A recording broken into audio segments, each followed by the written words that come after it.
ensemble. Donc, bienvenue à tous. Pour ce webinaire, on est tous ravis de vous accueillir. On est ensemble pour 1h30, donc jusqu'à midi 5. Le support qui va vous être présenté vous sera envoyé après le webinaire avec un mail de remerciement. Vous aurez également la possibilité pendant le webinaire de poser des questions via le chat. Où trouvez cet onglet chat? Vous le trouvez sur le volet gauche de votre écran et vous avez un petit onglet qui ressemble à une bulle où vous pouvez poser vos questions. Donc là, c'est important puisqu'on va prendre le soin régulièrement pendant le webinaire de regarder vos interrogations et on fera le maximum pour y répondre. Cela étant dit, vous êtes très nombreux aujourd'hui. Il se peut qu'on ne réponde pas à tout le monde ou à toutes les interrogations, mais on fera le maximum pour revenir vers vous avec toutes les réponses après le webinaire. Vous l'avez remarqué avec nous aujourd'hui, nous avons des interprètes français langue des signes qui traduisent nos échanges et également un service de Vélotypie, donc de sous-titrage instantané, qui nous permet d'avoir un sous-titrage du webinaire. Ces dispositifs d'accessibilité seront également visionnables en replay, ce qui veut dire que s'il y a des personnes qui souhaitent avoir accès au webinaire également après, ce sera possible également en totale accessibilité. Maintenant qu'on a fait le point sur les modalités techniques et temporelles, je vous propose de commencer sans plus tarder. Alors, on va accueillir maintenant avec nous Nicolas Rivier et Chantal Buffet, donc de l'Opco Atlas. Nicolas, Chantal, je vous invite à allumer caméra et micro. Et du coup, on va vous laisser la parole pour ce petit mot d'introduction. Alors, je ne sais pas si Nicolas est d'ores et déjà avec nous. Je ne sais pas. Alors, eh bien, écoutez, on va se renseigner. Les aléas du direct, la suite. Ouais. Alors, hop là. Bien. Alors, le message est envoyé.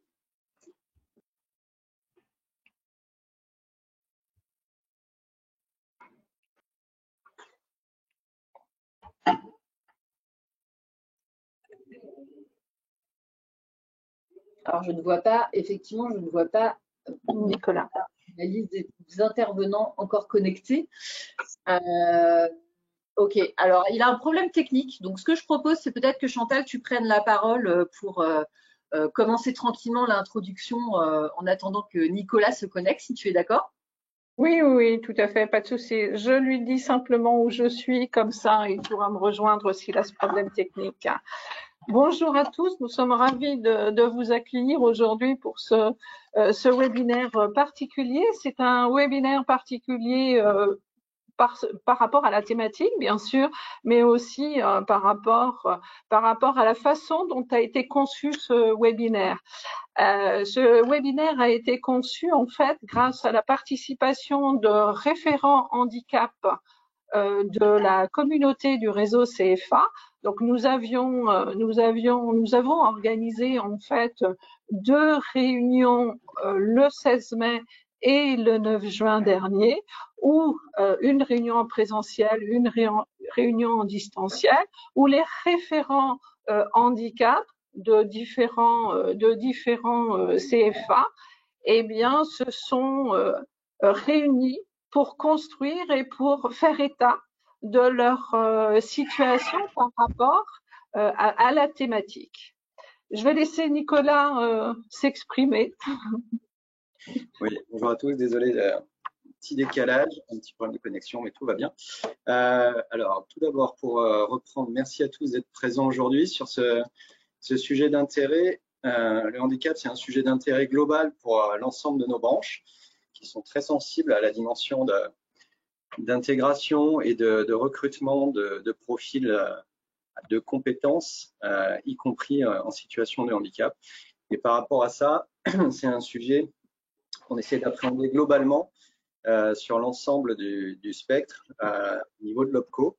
Donc la traduction par rapport aux demandes qui peuvent nous être faites, c'est d'une part de travailler sur la dimension interne déjà, puisqu'on sait que pour promouvoir ce recrutement des personnes en situation de handicap, notamment en alternance, le premier élément, c'est d'être soi-même en capacité de maîtriser un minimum le sujet. Donc, on a des modules de formation pour nos collaborateurs, et notamment nos conseillers et nos développeurs, pour qu'ils soient en condition, voilà, d'expliquer, de promouvoir cette dimension-là dans les relations qu'ils ont au quotidien avec les entreprises, là sur l'ensemble des situations de recrutement. C'est donc le sujet un peu plus spécifiquement sur l'alternance qui nous préoccupe aujourd'hui. C'est un sujet global, c'est un sujet sur lequel aujourd'hui on a pas mal de progrès à faire. On a une progression extrêmement importante du nombre de contrats d'apprentissage, enfin, d'alternance en général et d'apprentissage en particulier. Quand on regarde un petit peu le taux de personnes en situation de handicap dans ces recrutements, sur le périmètre d'Atlas, on a eu beau progresser de plus de 100% en 2 ans en termes de nombre de contrats et avoir la même progression en termes de contrats pour des personnes en situation de handicap, la proportion de personnes en situation de handicap parmi ces contrats, elle n'a pas bougé. Et on est toujours de l'ordre de, grosso modo, 1%, 1,2%, qui veut dire que la dynamique s'est étendue à tout le monde.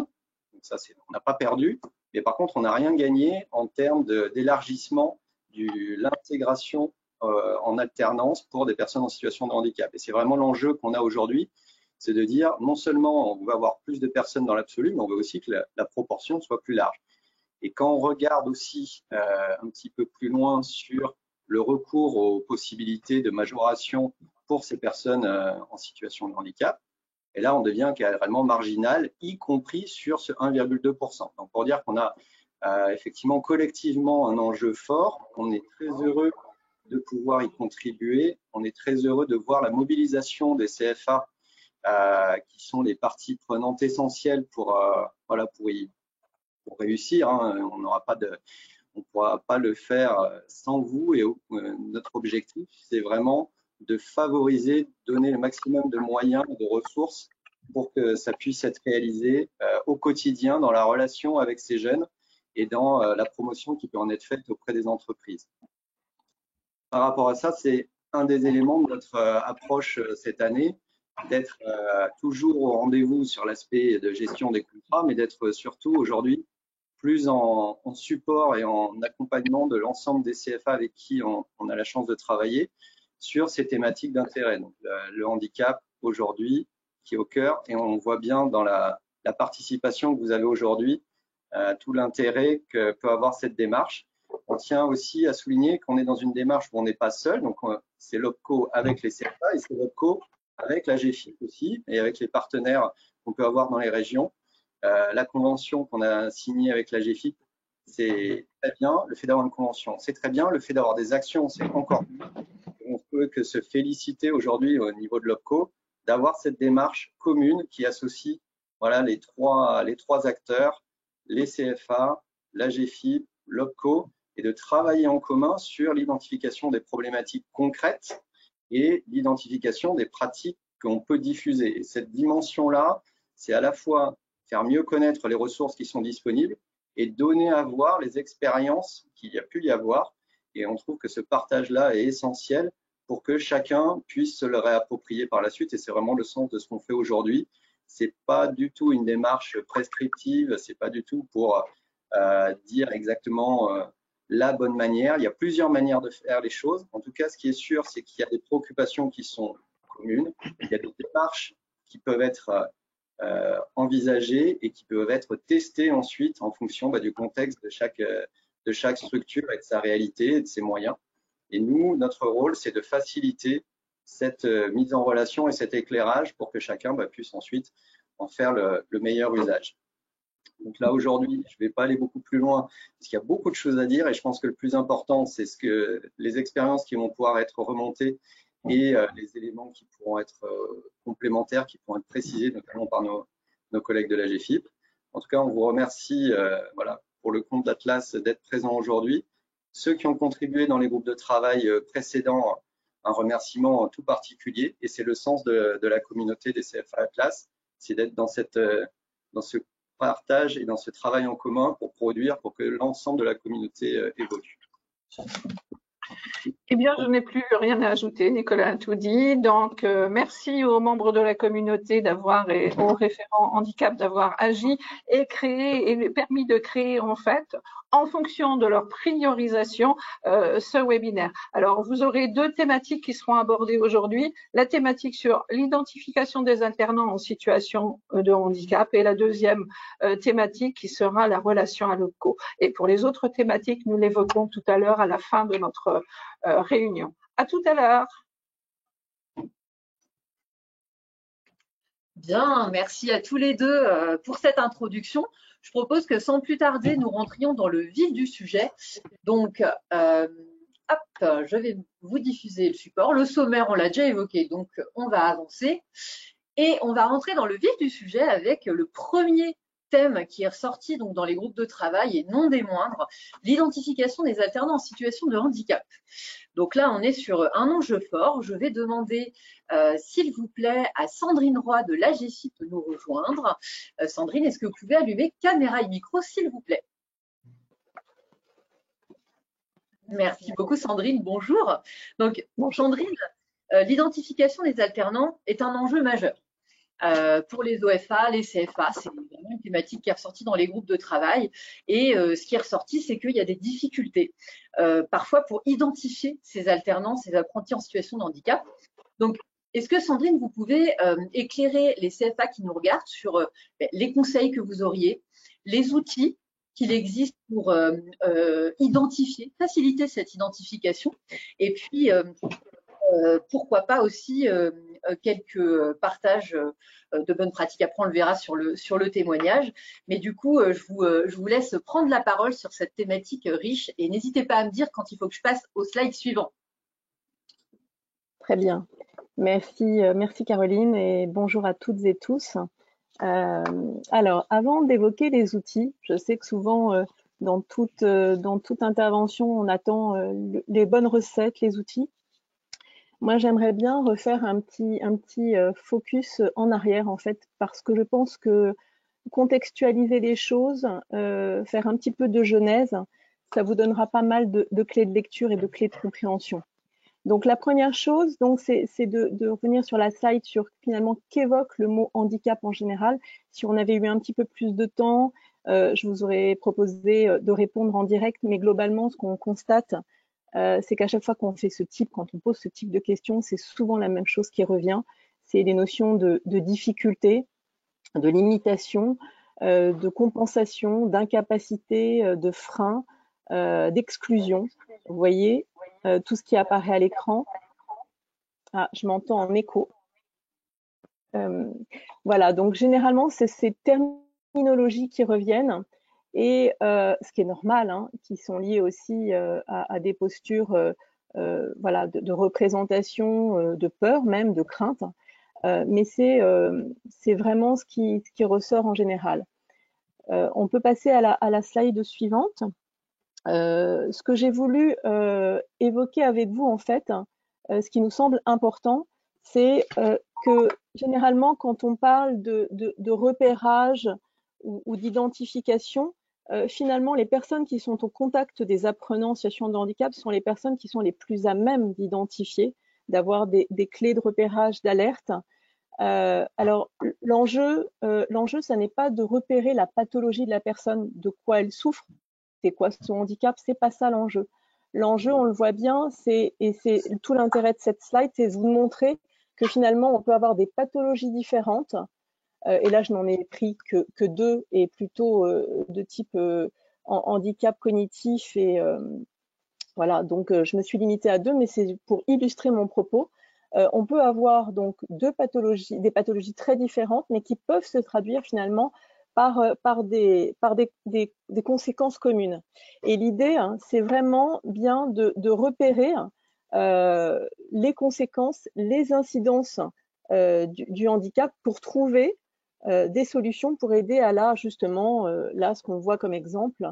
Donc, si on les reprend, les incidences d'une personne qui a un trouble déficitaire de l'attention, donc un TDA ou qui souffre d'hyperactivité, on voit que finalement, les incidences, c'est un déficit du contrôle attentionnelle, donc une attention un peu particulière divisée, une perméabilité du bruit de la salle ou à l'agitation, voilà, il est très sensible à tout ce qui est bruit et agitation autour de lui, une impulsivité dans la production de réponses, voilà, et puis une agitation aussi, en plus, il souffre d'une hyperactivité motrice de la pensée.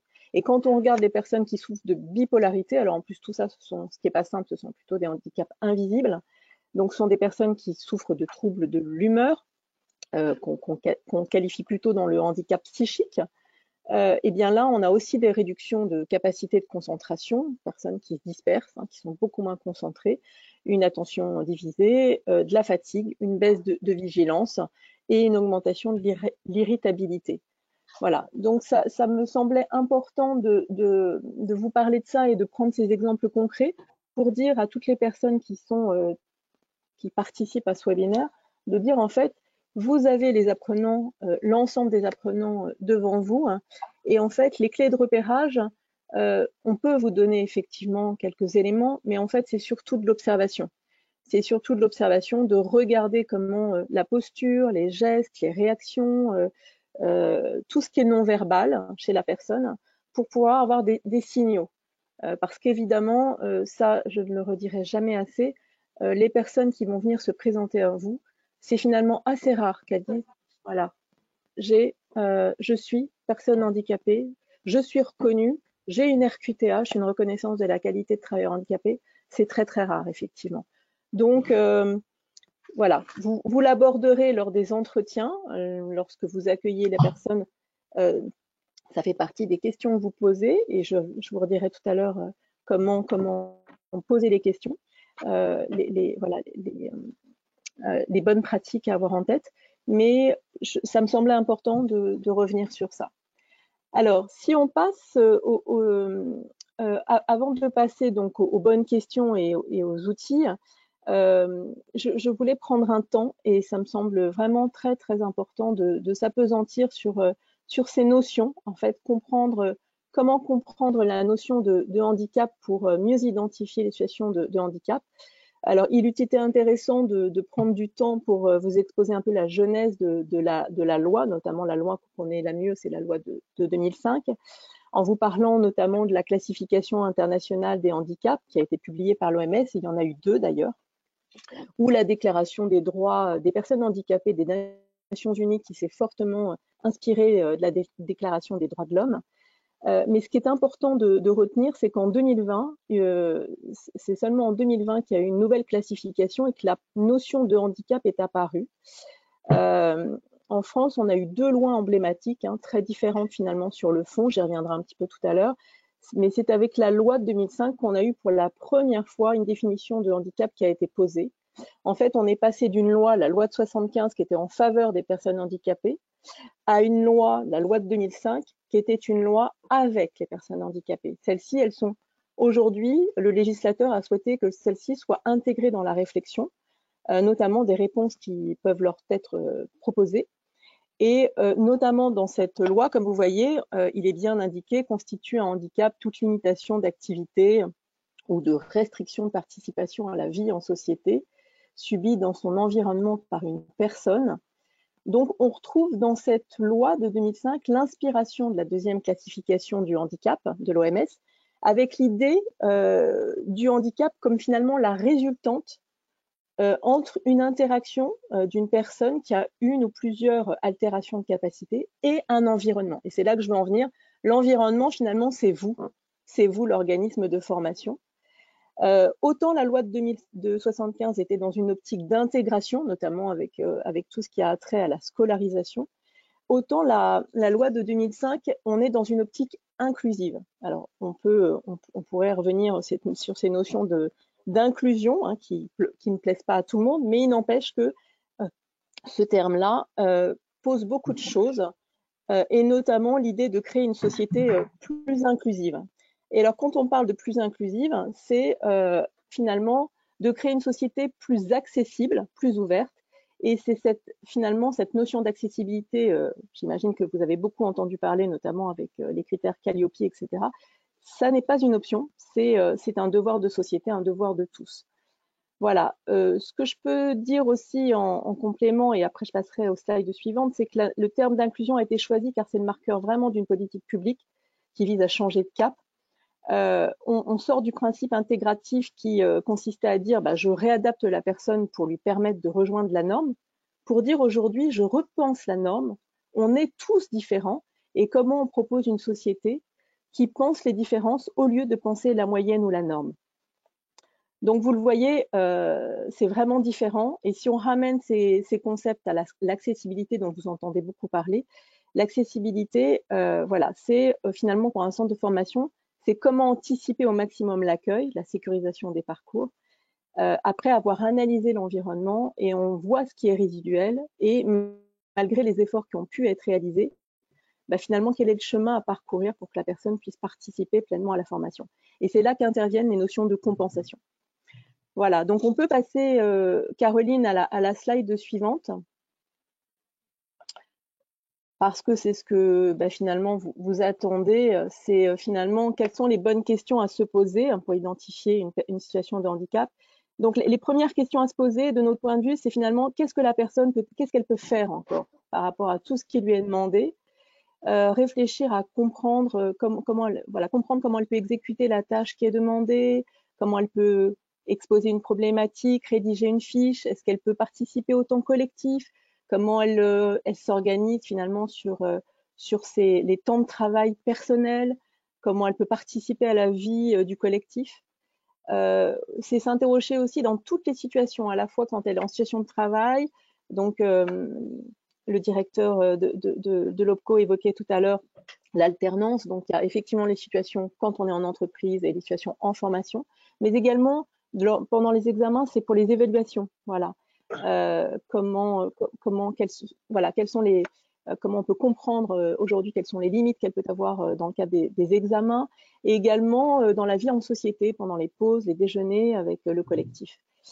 Comment la personne peut s'adapter aussi au rythme de la formation, dans les temps attendus. Donc tout ça, ce sont des questions à lui poser au regard de son antériorité dans sa scolarisation.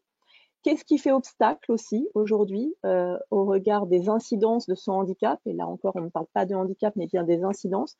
Et comment auparavant la situation a pu être gérée. Ce qui est important, c'est de voir aussi ce qui a pu être fait et comment on peut rebondir, s'appuyer sur ce qui a été fait. Et puis de voir de là où vient la personne finalement, est-ce qu'elle peut se rendre aussi facilement sur les lieux de formation, etc. Voilà, tout ça, ce sont les questions à se poser. Et après, sur la slide suivante, je vous ai mis plusieurs éléments sur comment aborder le handicap avec un apprenant en situation de handicap. Donc là, vous l'avez, je suis allée très vite tout à l'heure sur la jeunesse des lois, mais autant antérieurement, on parlait beaucoup de la maladie. Aujourd'hui, on parle de handicap, mais il ne faut pas confondre handicap et maladie. Si la personne évoque une pathologie ou sa maladie, je pense que le réflexe, c'est de la guider vers l'expression plutôt des conséquences, comme on l'a vu antérieurement. C'est quoi les incidences, c'est quoi les conséquences de sa maladie par rapport aux activités qui sont attendues, par rapport à son parcours scolaire ou vers l'emploi. L'incidence, interroger l'incidence du handicap par rapport à son parcours antérieur pour identifier finalement si certains obstacles peuvent aujourd'hui se produire ou se reproduire. Je pense qu'il faut éviter aussi de toute question du type quel est votre handicap, évidemment. Éviter aussi tous les termes de contre-indication qui ne sont jamais très positifs. Nous, vraiment, on parle d'incidence. Inciter l'apprenant aussi à parler des freins, des obstacles qu'il a déjà pu rencontrer dans son parcours et des solutions de compensation qui ont été trouvées. Et enfin, comprendre que la situation de handicap, finalement, c'est la rencontre entre son environnement, comme je vous disais tout à l'heure, et une personne, et comment l'organisme de formation finalement ne se concentre pas que sur la personne, mais aborde aussi, décrit aussi avec la personne l'environnement de formation auquel elle va être confrontée, le positionnement, les salles, les lieux, la multiplicité des intervenants, pour essayer de repérer finalement les zones de risque, à la fois les zones de risque physiques, les méthodes pédagogiques et les attendus, les examens, les plateaux techniques, les travaux de groupe, le travail personnel. Sur l'autre slide, je vous ai évoqué, ne faites pas non plus du handicap le sujet central de votre échange, et évoquez aussi il n'y a pas que les conséquences en fait sur. Il faut évoquer aussi comment ils sont par rapport à l'emploi, s'il est en alternance dans l'entreprise. C'est important aussi que vous puissiez faire le lien avec l'employeur, qu'on voit bien que l'apprenant se sente sécurisé dans un triptyque entre le lieu de formation, le lieu d'exercice. Voilà, donc ça c'est important. Et puis aussi comment le référent handicap de la structure de formation sensibilise le collectif de formateurs. Et ça, on y travaille aujourd'hui sur la professionnalisation des acteurs. On propose énormément de webinaires et d'ateliers auxquels beaucoup d'entre vous ont déjà participé pour vous aider justement à vous professionnaliser, à vous acculturer au sujet du handicap, mais pas que, à la compensation, à l'accessibilité numérique, à l'accessibilité tout court. Voilà.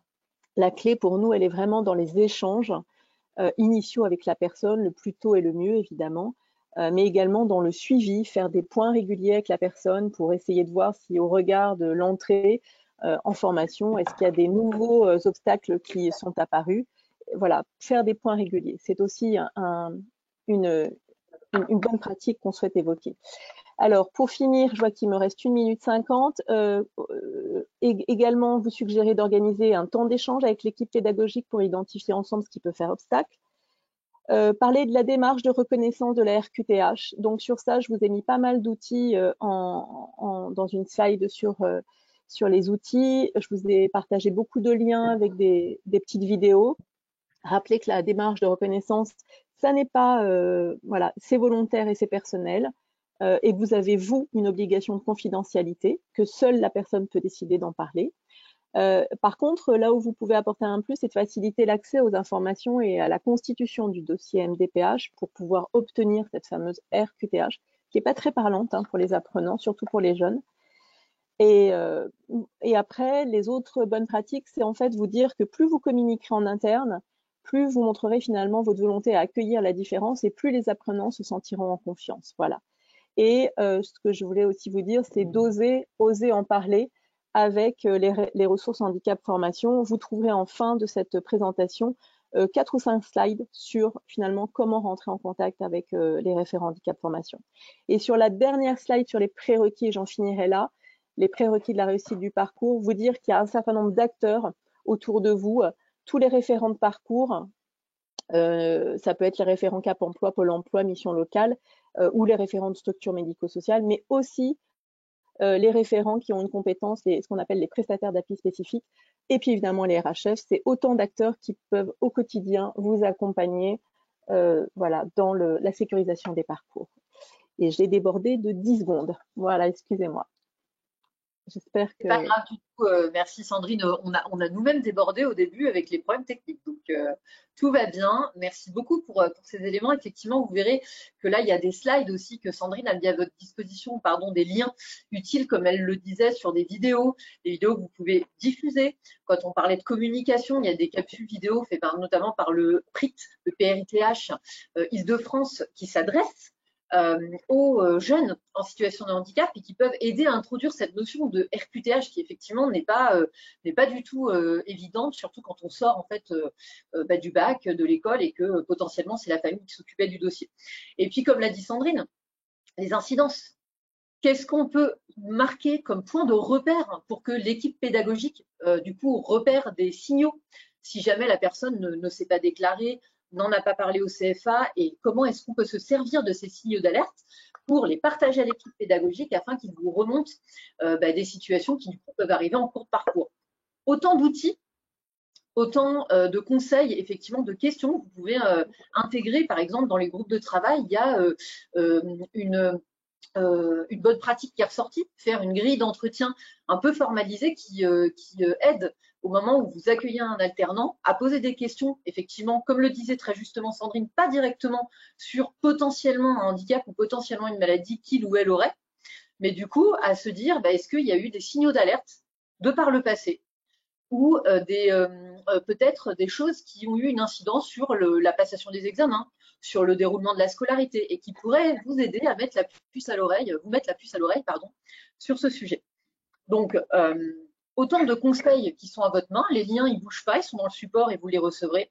Sandrine vous l'a dit aussi, tout à la fin de la présentation, il y a la présentation de la ressource handicap formation, la RHF, précieux outil avec des dates de prochains ateliers, avec des documents partagés, avec des contacts qui peuvent vous servir à retrouver du coup la bonne personne à contacter dès que vous avez quelqu'un à solliciter sur ce sujet ou sur d'autres que nous verrons ensuite. Du coup, maintenant, je propose qu'on passe à la partie témoignage. Merci beaucoup Sandrine pour ces éléments précieux. Je propose à Madame Catel Galisson de nous rejoindre. Donc Sandrine, vous pouvez d'ores et déjà éteindre votre caméra et votre micro. Donc, bonjour Madame Galisson, merci beaucoup. Alors, du coup, comme on le disait là juste avant, on a pu voir dans les bonnes pratiques qui sont sorties que certains CFA formalisent des grilles d'entretien pour se guider et poser les bonnes questions. Pourquoi pas les nourrir des questions que Sandrine nous a exposées précédemment. Mais comme le disait aussi Nicolas Rivière en introduction, il n'y a pas une bonne pratique, il y a des bonnes pratiques. Et on est ici aussi pour partager, vous donner des outils pour vous aider. Donc Madame Galisson, aujourd'hui, merci d'être là avec nous. Vous travaillez au CFA La Jolivrie et je vous laisserai vous présenter plus précisément juste après. Est-ce que vous, par exemple, dans votre CFA, vous avez, quant à l'identification des alternants, des bonnes pratiques, des habitudes que vous avez mis en place pour faciliter du coup cette étape-là, qui est une étape cruciale, on l'a bien compris. Oui, effectivement. Bon, bonjour à tous. Donc, Catel Galisson, je suis conseillère formation handicap au CFA La Jolivrie à Saint-Sébastien-sur-Loire en Loire-Atlantique. Donc, c'est un CFA qui est adossé à un lycée professionnel. Et notre CFA propose des formations essentiellement en post-bac, formation enseignement supérieur dans le domaine de l'industrie, bureau d'études, et également du tertiaire avec toute la filière expertise comptable du DCG, DSCG, donc depuis le BTS jusqu'au master en fait, en passant par des licences générales et professionnelles. Donc effectivement, ce qui a été dit lors des interventions précédentes, c'est que alors nous, nos candidats à nos formations sont des personnes qui sont majoritairement issues du système scolaire. Donc, effectivement, avec un système, ils sortent d'un système d'accompagnement qui est radicalement différent de...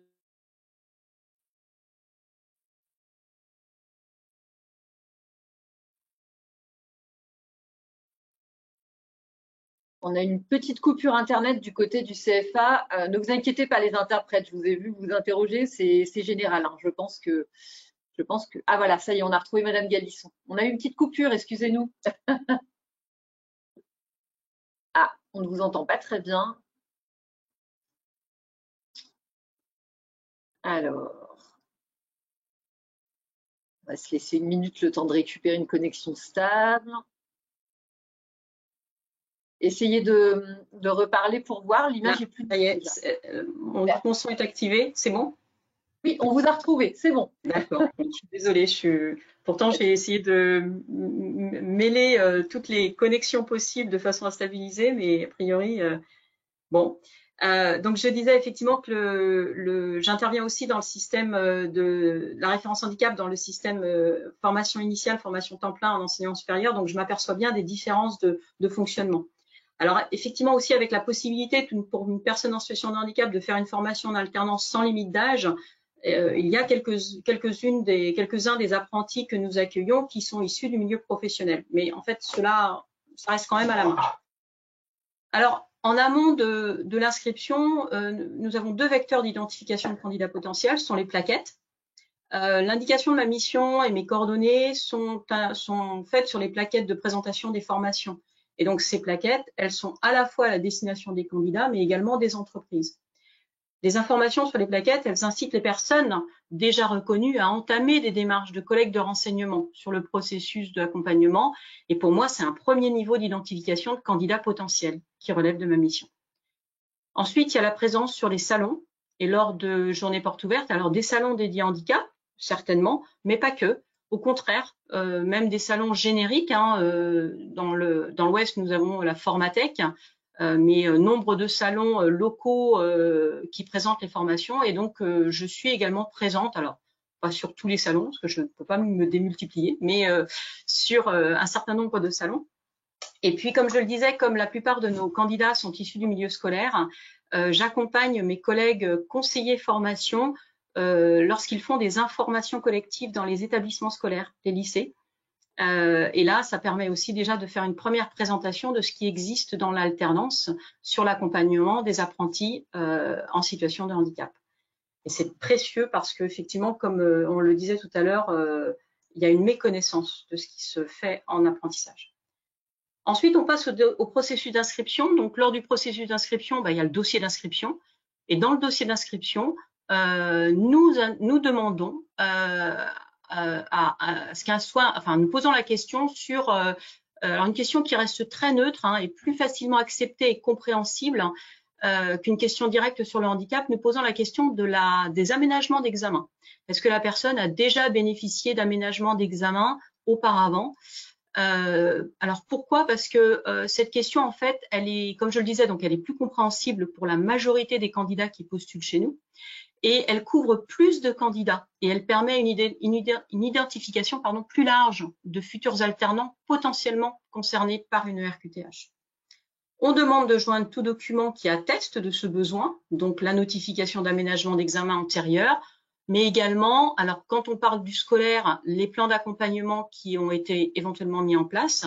Alors je vais parler un jargon peut-être qui n'est pas lisible pour tout le monde, mais on parle de PAI, plan d'accompagnement individualisé, de PAP, plan d'accompagnement personnalisé, de PPS, de GEVASCO, etc. Ça c'est pour des scolaires. S'il y a eu des alternants, si ce sont des personnes qui sont issues de formations par apprentissage auparavant, notamment des bacs professionnels par apprentissage, je demande si éventuellement ils peuvent joindre la fiche de restitution de prestations d'appui spécifiques, s'ils en ont eu auparavant, mais aussi je demande des bilans. Est-ce qu'il y a eu des bilans orthophoniques, des bilans neuropsychologiques, éventuellement des bilans de suivi médico-social, SESAD, SAVS, service d'éducation et de soins à domicile ou de service d'accompagnement à la vie sociale. Donc ça, c'est un peu un jargon, peut-être que tout le monde ne connaît pas tous ces termes-là. On pourra peut-être revenir dessus à d'autres moments. Donc ces documents-là, ils sont précieux. De toute façon, ils sont absolument nécessaires. On le verra pourquoi tout à l'heure. Et ils sont précieux pour un premier niveau d'information. Ensuite, il y a un entretien de motivation. Nous proposons un entretien de motivation. Alors ça, c'est le droit commun, j'ai envie de dire. Nous proposons un entretien de motivation à chaque candidat qui postule pour une formation au CFA. Ce sont les formateurs du centre qui mènent ces entretiens et ils ont les dossiers des candidats en main. Et à la lumière des pièces jointes, des pièces justificatives, ils vont alors commencer à questionner sur les besoins du candidat. Alors, c'est pas systématique et ça dépend de l'aisance du formateur avec le sujet. Et ça, on peut le comprendre. Moi, je peux me joindre à l'entretien sur sollicitation du collègue formateur, mais aussi dès lors qu'une situation m'est connue à l'avance, du fait d'un signalement très en amont par le candidat lui-même. Comme je le disais tout à l'heure, un contact via une journée porte ouverte, un salon, une information suite à, une sollicitation suite à une information recueillie sur les plaquettes, etc. Donc là, je commence à faire alors un premier entretien de mon côté, un premier entretien de recueil de besoins. Les candidats en situation de handicap déjà reconnus administrativement, ils savent bien qu'une entrée en formation, elle se prépare longtemps à l'avance. Les familles, elles ont en général fait cela lors de toute la scolarité de leur enfant, et ces candidats-là, ils viennent me trouver en général bien en amont de la formation. Et donc, ils commencent à recueillir des informations sur le processus d'accompagnement. Pour eux, c'est un élément inhérent à la formation, en plus du contenu de la formation elle-même et des modalités d'enseignement proposées dans le CFA. Si je ne suis pas présente lors de l'entretien, l'information de besoin de handicap est signalée dans des tableaux récapitulatifs de recrutement. Ça, c'est mené par le secrétariat, le service administratif du CFA. Et je vais régulièrement vérifier ces tableaux lors de la période d'inscription. Et je commence mon travail de collecte de dossiers des candidats qui relèvent de mon accompagnement. Je vérifie que toutes les pièces demandées sont bien présentes. Alors, si elles sont bien présentes, je fais un travail de lecture et d'analyse des informations données dans les documents. Je commence à construire un plan d'accompagnement. Si c'est pas le cas, je contacte le futur apprenant et je lui demande de confirmer qu'il a effectivement besoin d'aménagement d'examen, parce que parfois il y a toute une liste à cocher. Alors parfois ils ont fait automatiquement, ils ont coché toutes les cases et puis en fait ils sont pas du tout concernés par l'aménagement d'examen, mais ils ont fait ça de manière très automatique. Donc je confirme. Et donc de bien vouloir fournir les pièces justificatives demandées. Cet apport de pièces jointes, il est très important, comme je le disais tout à l'heure, parce que ça nous permet de mettre en place, dès l'entrée en formation, pour les évaluations en formation, de mettre en place donc à minima les aménagements similaires à ceux dont ils ont bénéficié antérieurement. Et pour les jeunes qui sont issus du milieu scolaire, c'est d'abord cela qu'ils veulent, c'est bénéficier d'aménagements pour les évaluations. En parallèle de cette collecte, je construis un tableau récapitulatif de prise en charge globale. Et pour chaque futur apprenti, je construis une fiche de suivi de l'accompagnement. Alors, donc, l'entretien de motivation, ça, c'est donc, comme je le disais, le droit commun. Il va soit simultanément, soit après, se doubler pour les apprentis en situation de handicap d'un entretien de recueil de besoins. Pour ceux que je n'aurais pas déjà vus en amont de la formation, je les contacte pour un entretien de recueil de besoins. Alors, je ne peux pas tous les voir en amont de la formation, c'est pas possible. Donc, je fais une présélection et je privilégie ceux dont les aménagements d'examen sont conséquents. C'est pour ça que l'analyse et les documents supports sont extrêmement importants et qui pourraient éventuellement relever de reconnaissance de la qualité de travail handicapé. Et ces personnes qui ne m'ont pas contacté auparavant, bien évidemment. C'est le cas des élèves qui ont des PAP, plans d'accompagnement personnalisés. Ils ne savent pas que la suite du PAP en apprentissage peut éventuellement être un accompagnement via la RQTH, selon le degré des besoins et la volonté, bien évidemment, du futur apprenti. Pour les autres, dont l'accompagnement principal, c'est surtout lié au renouvellement de l'aménagement d'examen, je les reçois en entretien lors des premières semaines de formation, sachant qu'ils ont fourni tous les documents en amont, les premières évaluations au CFA, elles vont bien prendre en compte leurs besoins, puisque j'aurai leur transmis mon inventaire de ces personnes-là au personnel en charge de l'organisation des évaluations. Alors, mon support d'entretien de recueil de besoins, il comprend quoi comme information? Alors, il comprend des informations que j'ai préalablement identifiées, des informations d'identification de coordonnées du candidat, l'employeur et l'environnement professionnel, le statut de l'apprenant avant la formation, éventuellement le parcours de scolarisation et les compensations mises en place au cours de la scolarisation, et le statut qui justifie les besoins éducatifs particuliers, donc l'aménagement d'examen ou la reconnaissance MDPH, s'il y en a eu auparavant. Et puis la formation choisie. Lors de l'entretien, je reprends toutes ces informations à l'oral avec le futur apprenti, ça permet une entrée en matière, je vérifie que je ne me suis pas trompée, et j'enchaîne avec, d'abord je commence par l'idée de projet professionnel. Quel est le projet professionnel à l'issue de la formation du candidat? J'enchaîne, alors si je n'ai pas eu les informations, je reviens sur le parcours de scolarisation et les compensations mises en place antérieurement. Je demande les partenaires éventuels du parcours de l'apprenant, s'ils ne sont pas connus avant du fait des pièces jointes. Je pense notamment au bilan d'éducateurs, de CESAD, aux chargés d'insertion professionnelle, etc. Il y a très peu de référents de parcours pour des jeunes qui sont issus il n'y a jamais de référents de parcours pour des jeunes qui sont issus de scolaire. Ils n'ont pas de référent Cap Emploi, ils n'ont pas de référent Pôle Emploi, ils n'ont pas de référent de mission locale. Donc, effectivement, il faut trouver d'autres biais. Et puis, j'aborde l'expression des freins, des difficultés rencontrées lors de la scolarisation antérieure. Donc, je parle en fait des conséquences du handicap telles qu'elles ont été vécues antérieurement. Si l'apprenti est issu du milieu professionnel, j'évoque le parcours professionnel, donc les compensations mises en place, les difficultés, les freins rencontrés, et aussi les partenaires du parcours de la personne, s'il y en a. Et enfin, je termine avec l'expression des adaptations imaginées, souhaitées, a priori pour la formation, par le candidat. Il y a certains candidats, on est en enseignement supérieur, il y a certains candidats qui se connaissent très bien et qui voient très bien ce qui leur serait utile et facilitant. Donc, je passe par là aussi, je passe par une demande de leur souhait au niveau de la formation. En fonction des réponses apportées, je présente le processus d'accompagnement possible, la pertinence d'une demande de RQTH si elle n'a pas déjà faite, la possibilité de mobiliser la prestation d'un professionnel du handicap concerné pour bien évaluer les capacités et les besoins du futur apprenti par rapport à la formation choisie, l'aménagement possible ou souhaitable de la formation et lequel, dans les grandes lignes, parce que je n'ai pas tout, je l'ai pas fait, on n'a pas travaillé dessus encore, la possibilité de mobiliser des fonds pour des équipements si jugé nécessaire et si accord pour les RQTH. Enfin, grosso modo, je reprends un peu les 6 modules définis par les OPCO. En fonction de la réaction de la personne à ces accompagnements possibles, j'entame les démarches en conséquence. Voilà. Donc, le dossier de demande de titre, je mets en place des groupes de travail en interne s'il y a besoin d'aménagement de formation, si c'est pertinent. Je sollicite un professionnel du handicap pour une évaluation des besoins, etc. Alors, comment parler de la RQTH? Je pense que ça pourra faire l'objet d'une autre formation, d'un autre webinaire, donc je vais peut-être pas entrer dans ce détail-là. On a chacun ses astuces, et puis des fois ça marche, des fois ça marche pas. Et parfois, pour certains, ça m'a pris 6 mois.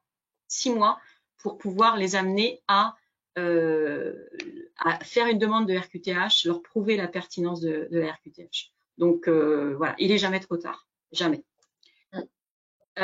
Ensuite, dernier point dans le travail d'identification, parce que l'identification c'est moi, mais c'est aussi mes collègues formateurs. Donc, à l'issue de l'entretien de recueil de besoins et des démarches d'évaluation, je rédige un plan d'accompagnement. Ça, c'est ce que m'a appris aussi mon intervention auprès de la formation temps plein, formation initiale. Je parlais de plan d'accompagnement tout à l'heure. Moi, j'en fais un aussi. Je l'appelle plan personnalisé de formation. Il comprend une première page qui identifie l'apprenti, son entreprise, sa formation, le récapitulatif des aménagements pour les évaluations en formation, les noms et coordonnées des personnes internes au CFA, mais aussi externes, qui gravitent autour de l'accompagnement de la personne. Les éléments sources qui ont servi à la constitution de ce plan personnalisé de formation. Ça, c'est pour Calliope. Toutes ces informations-là, elles sont demandées par les auditeurs Calliope. Une deuxième page qui fait la synthèse de la situation de l'apprenti. Je parle en termes de freins aux apprentissages. J'indique éventuellement la nature du handicap, mais pas toujours, en utilisant des appellations génériques. Je parle jamais de dysorthographie, dyslexie, je parle jamais d'autisme. On a tous des clichés par rapport à ça. Il y a nombre de séries là qui passent sur des personnes autistes de haut niveau, et donc ça nous construit des images qui sont pas toujours vraies en fait. Donc j'évite d'utiliser ces termes-là. Il y a une troisième page qui inventorie les adaptations préconisées pour les cours. Alors moi, je me suis fait un petit inventaire d'adaptations au fur et à mesure de l'expérience. Vous trouverez aussi des adaptations très intéressantes dans tout ce que je disais justement tout à l'heure, tout ce qui est PAP, PAI. Il y a des documents qui sont construits déjà, vous pouvez trouver sur le site de l'Éducation nationale et qui peuvent vous donner une base de départ d'adaptation possible. Je fais pas de tableau. Justement, les PAP, ils ont des tableaux. C'est une horreur, les tableaux. Moi, je fais une liste de préconisations sous forme de phrases rédigées. C'est beaucoup plus accessible pour les collègues formateurs. Enfin, il y a une quatrième page qui inventorie les aménagements pour les évaluations en formation, devoir surveiller examen blanc, les modalités d'organisation de ces adaptations au CFA. Il faut savoir que le plan d'accompagnement, il est autant à destination des équipes de formateurs, des équipes administratives et éducatives, mais également pour l'apprenti lui-même. Et enfin, il y a une dernière page de signature et de validation de ce plan d'accompagnement par l'apprenti et le directeur du CFA. Après validation, il est diffusé aux équipes concernées. Alors moi, j'utilise Teams. Voilà, je fais des équipes et des canaux privés de Teams, via Teams, et du coup, c'est disponible constamment. S'il y a une mise à jour qui est nécessaire du fait de nouvelles évaluations, je fais une fiche mise à jour et jamais je la diffuse. Je suis également sur un projet de construction de plan d'accompagnement destiné aux professionnels de l'entreprise. Je trouve que ça, c'est important. Les jeunes ont du mal à parler de leur handicap vis-à-vis des professionnels, et donc j'essaye de maintenant rédiger je suis en train de construire ce plan d'accompagnement-là. Enfin, dernier point, il y a une autre entrée d'identification, c'est l'identification qui peut se faire via une entreprise partenaire qui a été sollicitée par un candidat et qui souhaite savoir comment l'accompagnement pourra se faire. Le relais est alors en général via mes collègues conseillers formation qui sont en charge du placement des candidats vers les entreprises. Donc après information donnée à l'entreprise, notamment de se tourner vers le référent de parcours Cap Emploi. Pour une évaluation en amont des besoins en entreprise, je reprends avec le futur apprenti le processus d'accompagnement que j'ai évoqué au-dessus avec l'entretien de recueil de besoins, etc. Voilà, ça c'est pour avant.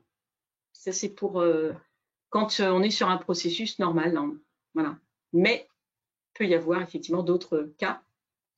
Merci beaucoup, c'était vraiment très enrichissant pour du coup tout ce que vous mettez en place de votre côté pour identifier ces alternants et ces apprentis en situation de handicap. J'ai pu capter une question et du coup avant de nous laisser, est-ce que vous pouvez peut-être y répondre? Il y a des personnes qui s'interrogent par rapport aux données que vous demandez pour enrichir votre dossier, notamment les données médicales, et ils disent effectivement, ce sont des données importantes, mais vu que c'est soumis au secret médical et pour certaines constituent des données sensibles, comment faites-vous? Vous demandez une autorisation aux jeunes? Comment ça se passe?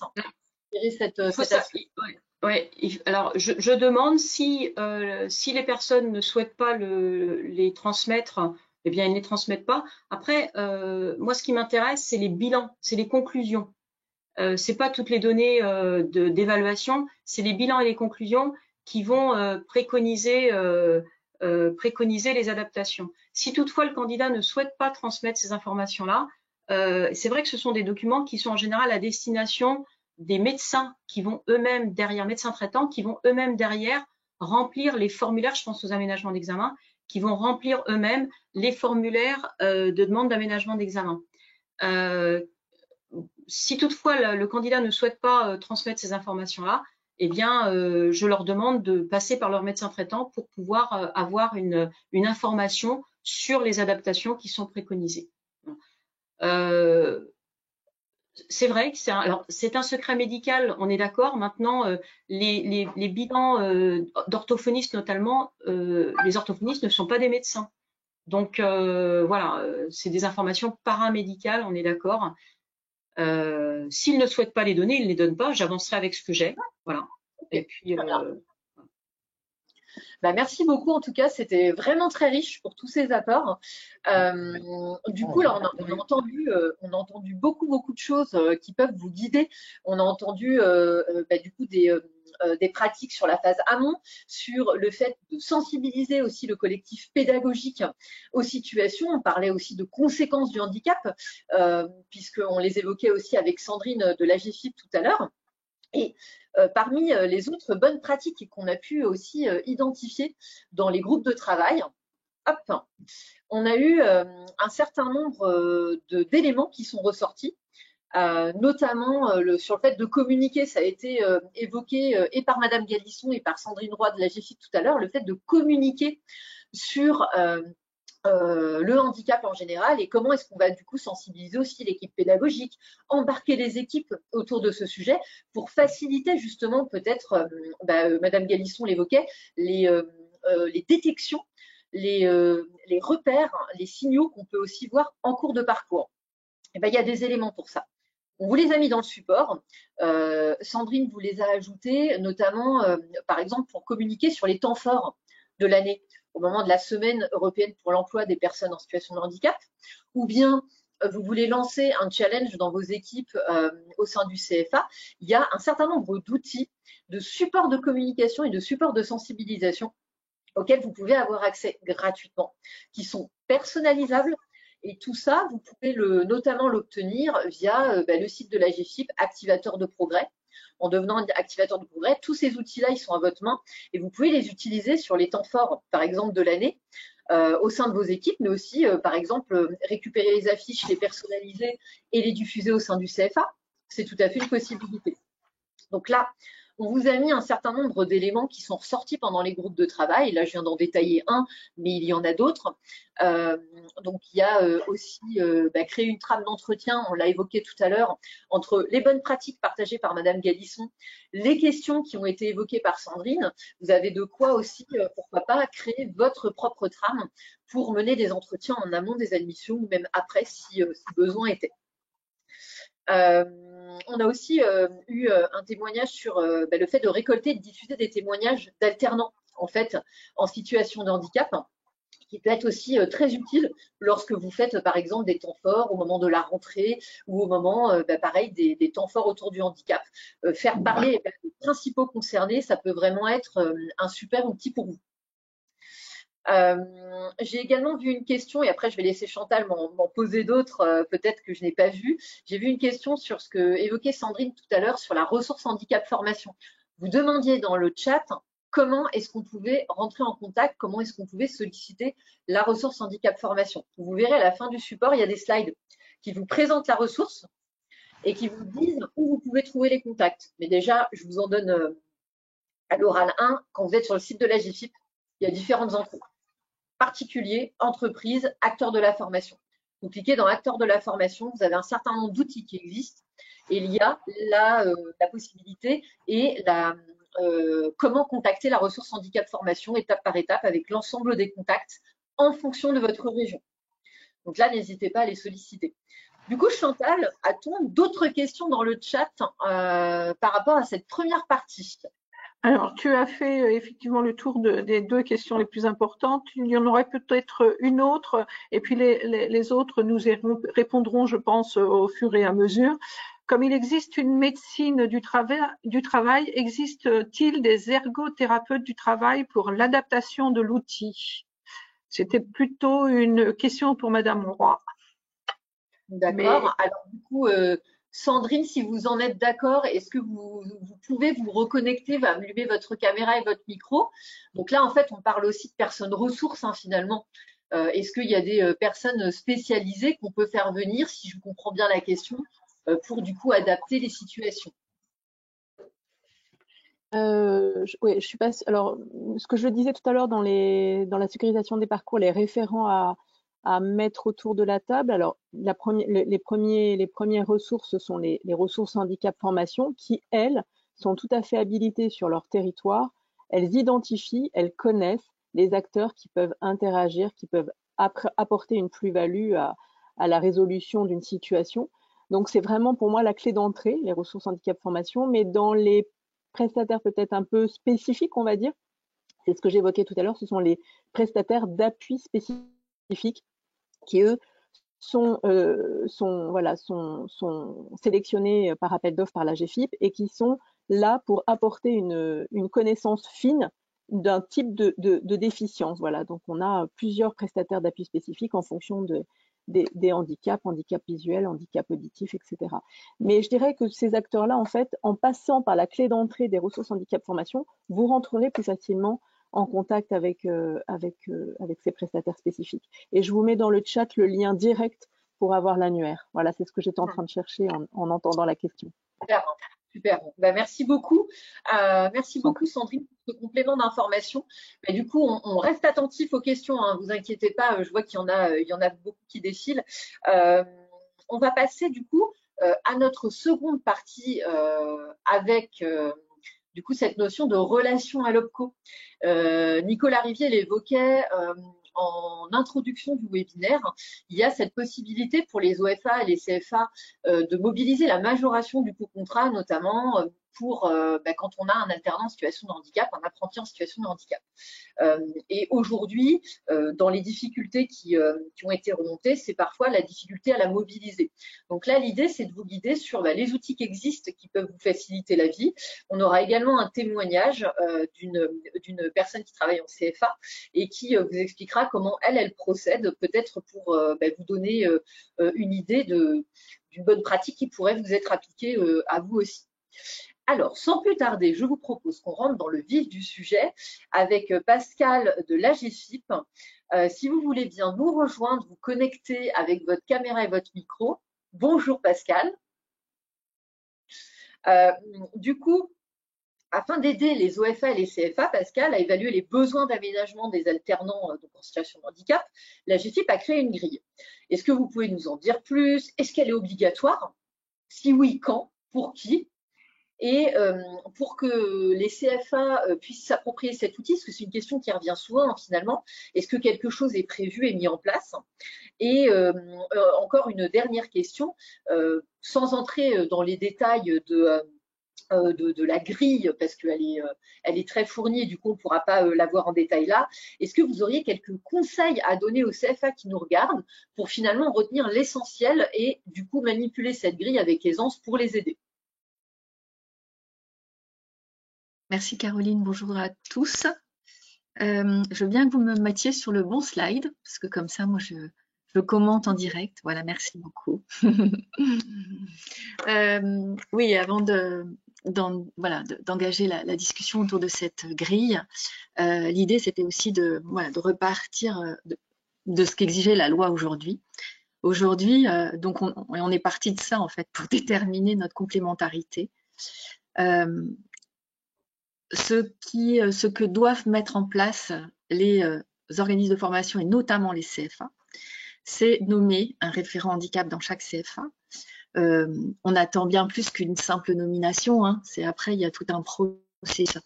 L'idée, c'est que ce référent handicap devienne vraiment la personne ressource pour l'ensemble de son collectif et de l'ensemble du collectif à monter en compétence sur cette question-là. L'obligation, elle est également d'évaluer individuellement les besoins des apprentis en situation de handicap. Et je le précise aussi parce qu'on l'oublie parfois, l'obligation, c'est de renouveler chaque année cette évaluation. Parce qu'en fait, Sandrine l'a bien précisé au démarrage, et puis Madame Galisson aussi, on va essayer de prévoir au maximum les choses, mais les exigences de la formation, elles sont différentes d'une année à l'autre. La personne peut être confrontée à d'autres contraintes de l'environnement qu'il va aussi falloir prendre en compte. Donc l'idée d'un bilan en fin de première année et de se reposer sur finalement c'est quoi les changements deuxième année, qu'est-ce qui peut être impactant, comment on revoit un petit peu les choses, est extrêmement important. L'idée, c'est de faire en sorte aussi que cette majoration OPCO, ce soit pas un truc systématique d'une année sur l'autre, parce que voilà, l'idée, c'est qu'elle vienne vraiment alimenter les efforts réalisés par le CFA pour adapter le parcours en continu, en fait. Et puis, la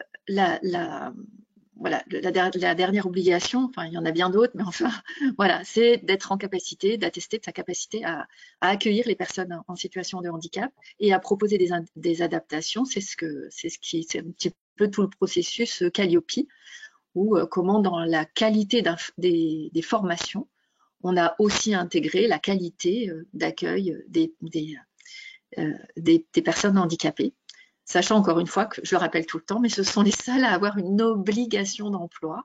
Donc c'est vrai que c'est important de prendre en compte leur singularité finalement dans tout ce qu'on propose, de penser aussi à leur singularité. Voilà, de penser non plus par rapport à une moyenne, mais par rapport à plutôt un écart type. À chaque fois je dis, penser l'accueil non plus par rapport, en gros ils seront comme ça, non, alors il peut y avoir d'aller vers les écarts. Voilà. Donc par rapport à ça, donc ça a été quand même quelque chose de très positif cette loi, parce que effectivement, hein, ça oblige un petit peu, enfin ça oblige même beaucoup l'ensemble des organismes de formation à se préoccuper de cette question-là. Et du coup, nous, on s'est interrogé aussi sur la manière dont on pouvait intervenir en complément. On s'est engagé aussi vis-à-vis des pouvoirs publics, vis-à-vis de l'État, pour accompagner la mise en œuvre de cette réforme et intervenir en complémentarité. La majoration OPCO, c'est quand même la première fois qu'il y a des fonds publics qui sont vraiment dédiés à la compensation des conséquences du handicap en formation, enfin en apprentissage. Aujourd'hui, c'est qu'en apprentissage, mais c'est quand même un pas extrêmement important. Et du coup, notre souci, c'est vraiment de faire en sorte que cet argent soit le plus justement utilisé, le plus utile pour le parcours des personnes, et que notre complémentarité s'ajuste au mieux. Bon, c'est un processus d'amélioration continue, et ce que je voulais faire passer également comme message, c'est que on compte aussi sur vous, sur l'ensemble des utilisateurs, des CFA, pour nous faire remonter aussi vos bonnes idées d'amélioration de ce que l'on propose, avec cette idée de s'améliorer en continu. Donc, ce qu'on a pensé pour venir en complément de cette réforme et cette majoration, c'est d'une part que la réforme et la majoration, elles s'appuient sur une volonté politique de développer effectivement l'accueil pour tous, en fait, en formation, de faire en sorte que chaque citoyen, quel qu'il soit, quel que soit son statut, sa race, sa couleur, son origine et son handicap, il puisse avoir accès à ce qui est proposé pour tous. Et donc, comment notre première réflexion, ça a été de dire comment on accompagne. On n'avait pas d'offre de service en accompagnement des organismes de formation pour justement les aider à mieux penser leur accessibilité, mieux prendre en compte les besoins singuliers des personnes. Et du coup, on a construit ce réseau des ressources handicap formation qui est en plein développement. Hein, on n'est pas voilà. On apprend aussi avec vous tous, mais c'est cette idée de faire cause commune, de vous proposer des ressources pour nous permettre d'avancer ensemble sur cette voie vers une plus grande accessibilité, vers un meilleur accueil pour tous. Et puis, alors du coup, on a effectivement, comme l'a précisé Caroline tout à l'heure, on a créé un nouvel espace sur notre site internet. On n'avait pas d'espace dédié aux organismes de formation et au CFA, donc ça c'était assez nouveau, ça date de moins d'1 an. Et puis, on est en train, là, avec Sandrine, de développer des outils et des ressources. Donc, on est en continuelle réflexion autour de la manière dont on peut développer ces outils ou ces ressources pour vous aider dans l'exercice de vos missions. Et du coup, on a créé cette fameuse grille d'évaluation des besoins d'un apprenant en situation de handicap, parce qu'en fait, la majoration du co-contrat propose une grille OPCO qui est un petit peu générique et qui constitue en fait la fin d'un processus, qui est un processus qu'a très bien décrit Catel Galisson tout à l'heure. C'est toute une démarche en fait d'évaluation concertée des besoins. Et l'idée, c'était de proposer aux CFA et aux organismes de formation, parce que cet outil, on le propose pour tous, un guide pour la réflexion et cette conduite d'évaluation des besoins de manière concertée. Et du coup, on en a fait.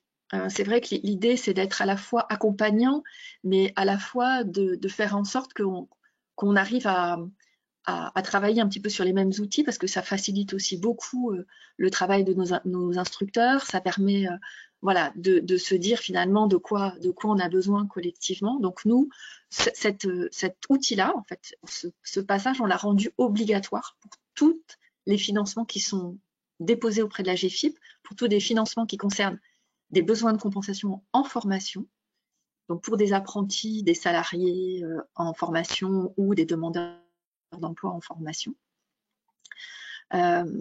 pour justement inviter en fait les organismes de formation et les CFA à s'interroger sur ce processus d'évaluation et à construire ce processus d'évaluation. Voilà, c'est un outil, comme je vous le disais, qu'on re-questionne au moins une fois par an. On l'a re-questionné l'année dernière avec des organismes de formation et des CFA, on l'a fait évoluer. On peut encore le faire évoluer. L'idée, c'est que cet outil puisse s'inscrire, et ça, ce sera à vous de nous le dire, parce que chaque organisme aussi a ses propres process, a ses propres outils aujourd'hui.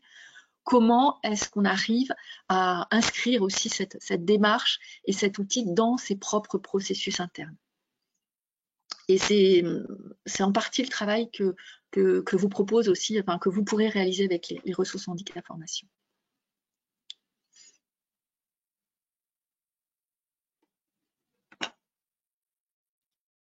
Caroline, vous aviez une autre question ou on peut passer du coup à la suite? Alors,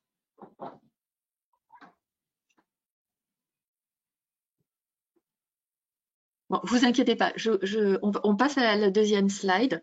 La question de Caroline, je l'ai posée pour elle, c'était « Ah, cette grille, on a eu beaucoup de remontées. Quand on se penche sur la grille, on dit « Waouh, c'est quoi ce truc ?» Et du coup, elle dit… J'ai eu un problème de… Voilà, donc l'idée c'était de dire bah très bien, mais qu'est-ce que vous faites pour que les CFA se l'approprient plus facilement? Alors on a bien conscience, hein, le waouh, c'est quoi ce truc? Bon, faut un peu rentrer dedans. Voilà, faut un petit peu rentrer dedans. Donc on a construit en fait une réflexion sur comment on accompagne l'appropriation de la grille. On a mobilisé les ressources handicap formation sur cette appropriation-là. Hein. Donc ça peut se faire de manière individualisée lors d'une interpellation par un référent handicap d'un organisme de formation ou de CFA, ou parfois ils organisent aussi des ateliers, des visios d'appropriation. Sur certains territoires, c'est toutes les semaines. Sur d'autres, c'est de façon un petit… Mais vraiment, contactez-les pour savoir ce qu'il existe dans la région en matière d'appropriation, d'ateliers, visio d'appropriation de cet outil-là. On est en train de travailler sur un tutoriel qui devrait…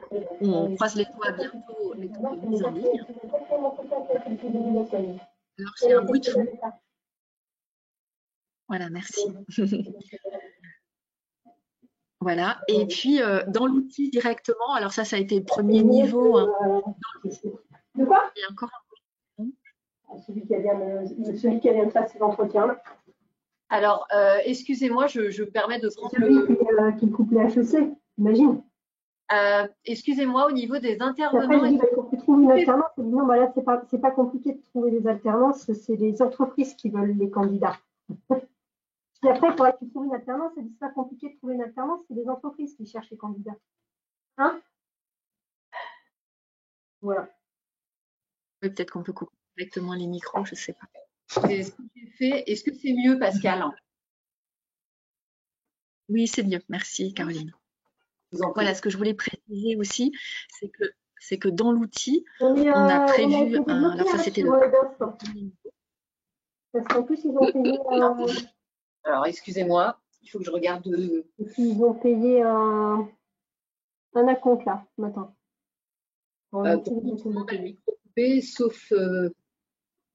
Sauf nous.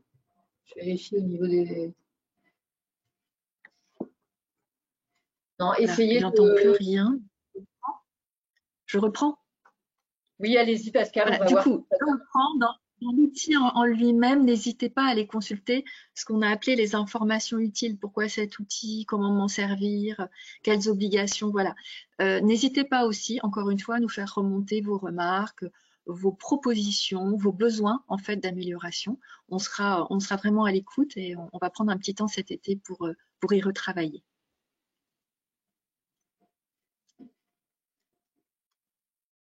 C'est bon, Caroline? Oui, c'est bon. C'est bon pour nous. Donc oui, donc là sur cet outil, il y a aussi la possibilité de se former dessus. Il me semble qu'il y a des choses qui sont proposées par la GFIP. Oui, c'est ce que j'avais expliqué, effectivement. Donc, il y a des visions d'appropriation, des ateliers et bientôt un tutoriel. Donc, voilà. En principe, vous devriez rapprochez-vous des ressources handicap formation et elles vous informeront sur les temps qui sont prévus dans vos régions. Et d'ailleurs, il y a Sandrine qui a partagé en fin de présentation, vous verrez quelques dates qui restent pour l'été et d'autres sont à venir sur le deuxième semestre. Très bien. Alors, est-ce qu'il y aurait des conseils que vous souhaitez partager au CFA, outre l'utilisation possible de cette grille, qui, on l'a bien compris, est obligatoire pour la GFIP? Est-ce qu'il y a des conseils que vous souhaitez partager au CFA qui sont avec nous aujourd'hui? Oui, alors là, c'est pareil, c'est la slide d'après, si vous voulez bien passer voilà. Notre premier conseil, ce serait vraiment, c'est vrai que c'est un cap un peu exigeant, hein, cette cap de l'accessibilité pour tous, cette cible de se dire voilà, faut qu'on s'adapte à tout le monde, c'est compliqué, on n'a pas forcément les ressources, on sait pas comment faire, on nous donne pas tous les moyens non plus, voilà. L'important, ce qui nous semble hyper important, c'est vraiment de se souvenir du sens de cette réforme, de se dire que c'est un cheminement en fait. On n'est pas obligé d'être parfait du premier coup. L'essentiel, c'est d'avancer. Et sur ce chemin, encore une fois, exigeant, là, vous allez pouvoir donner les mêmes chances de réussite à tous vos apprenants. Et je pense que c'est quelque chose qui tient à cœur, en fait, à tous les formateurs, c'est de faire en sorte que l'apprentissage passe, que la personne se transforme et voilà, et que les objectifs de la formation soient atteints. Et c'est vrai qu'en travaillant à partir des différences, vous contribuez à l'égalité des chances pour tous. Ça permet aussi, en travaillant sur les différences, d'enrichir vos pratiques. Ça permet de générer plein de questions. Ça permet aussi toutes ces questions de les travailler en collaboratif. Et du coup, avec les questionnements, on enrichit les pratiques, on bouge ses lignes et tout doucement, voilà, on s'enrichit et du coup, je pense que c'est à la fois une satisfaction pour soi-même et puis forcément un bénéfice pour les apprenants. Donc, développer vos connaissances et vos compétences sur le sujet du handicap et finalement sur l'accueil pour tous. Et puis, du coup, les changements que vous allez proposer, parce que je ne sais plus qui l'a dit, mais c'est vrai que souvent, quand les jeunes sortent de milieux scolaires, ils n'ont pas toujours la reconnaissance, ils n'ont pas toujours fait ce chemin vers la conscientisation qu'ils ont une difficulté qui doit être compensée. Et du coup, ça permet aussi quand finalement, pendant un moment, les personnes handicapées, on les mettait à part, enfin, on les prenait à part et puis on les aidait à part. Le fait que de plus en plus, on essaie de plutôt réfléchir à l'environnement, bouger l'espace pour tous, changer les supports pédagogiques ou des fois simplifier les supports de manière plus facile à lire et à comprendre, sans forcément aller dans le FALC direct, mais peut-être de réfléchir à ces supports, de réfléchir à la variété des supports pédagogiques qu'on peut proposer pour toucher des intelligences multiples. Mais finalement, on rend service à des jeunes qui peut-être prendront plus de temps en fait pour aller vers cette RQTH. Et puis, bien sûr, ça permet de respecter vos obligations légales, mais j'allais dire que c'est un peu la dernière roue du carrosse. En fait, voilà, l'idée, c'est d'essayer progressivement de construire un monde meilleur, une société plus ouverte. Et on voit qu'il y a du boulot dans tous les domaines. Et puis, le dernier petit conseil, c'est vraiment, surtout, vous n'êtes pas seul. On a conscience que c'est pas facile pour vous, que voilà, être référent handicap en CFA, c'est une mission à la fois vraiment importante et puis pas toujours facile à conduire. Donc voilà, sollicitez l'appui des ressources handicap formation, mobilisez vos collègues. Il y a toujours des bonnes volontés, en tout cas des gens qui ont réfléchi, qui peuvent apporter sur le collectif. Et puis en complément, voilà, appuyez-vous sur des compétences externes. Cette majoration du coût contrat, elle est là aussi pour vous permettre de financer des ressources externes qui vont venir en appui de l'accompagnement des publics. Et donc, important de faire équipe, voilà, autour de cette question-là. Absolument, merci Pascal. Et une question qui nous est remontée plusieurs fois pendant les groupes de travail, c'est si on a un apprenti qui n'a pas sa RQTH, qui est potentiellement bénéficiaire de l'obligation d'emploi, mais qui n'a pas la RQTH. Est-ce qu'il y a quand même quelque chose que le CFA peut faire en attendant que est-ce que là-dessus, vous pouvez nous éclairer, s'il vous plaît? Oui, bien sûr. Alors, effectivement, il y a un certain nombre de personnes qui arrivent en apprentissage où il y a beaucoup de jeunes sans forcément la RQTH. Donc, voilà, je reprends un petit peu tout ce qui a été expliqué par Catel tout à l'heure. Hein. C'est comment on repère les besoins et des personnes. Et c'est vrai que pour ça, c'est très important que le premier accueil soit un peu sensibilisé au repérage.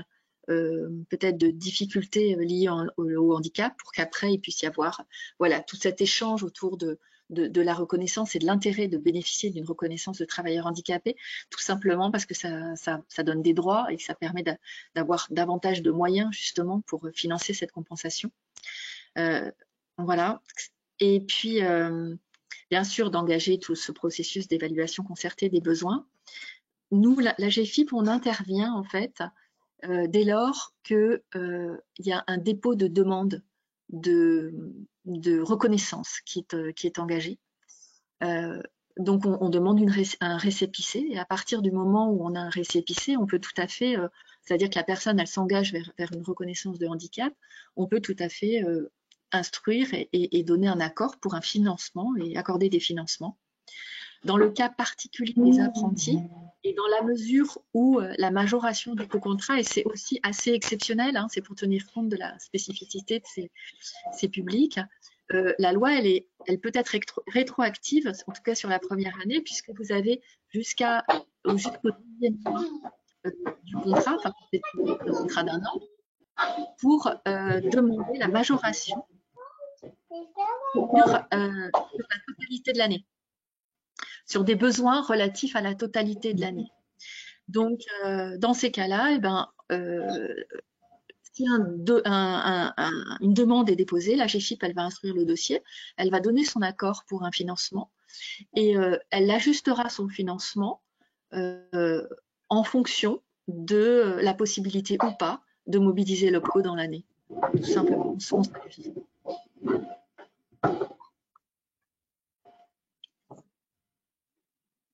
Moi, j'ai des trucs à faire particuliers ou pas? Oui, il y a toujours des petits bruits. Il fallait que je les dise avant, parce que si je peux le compléter.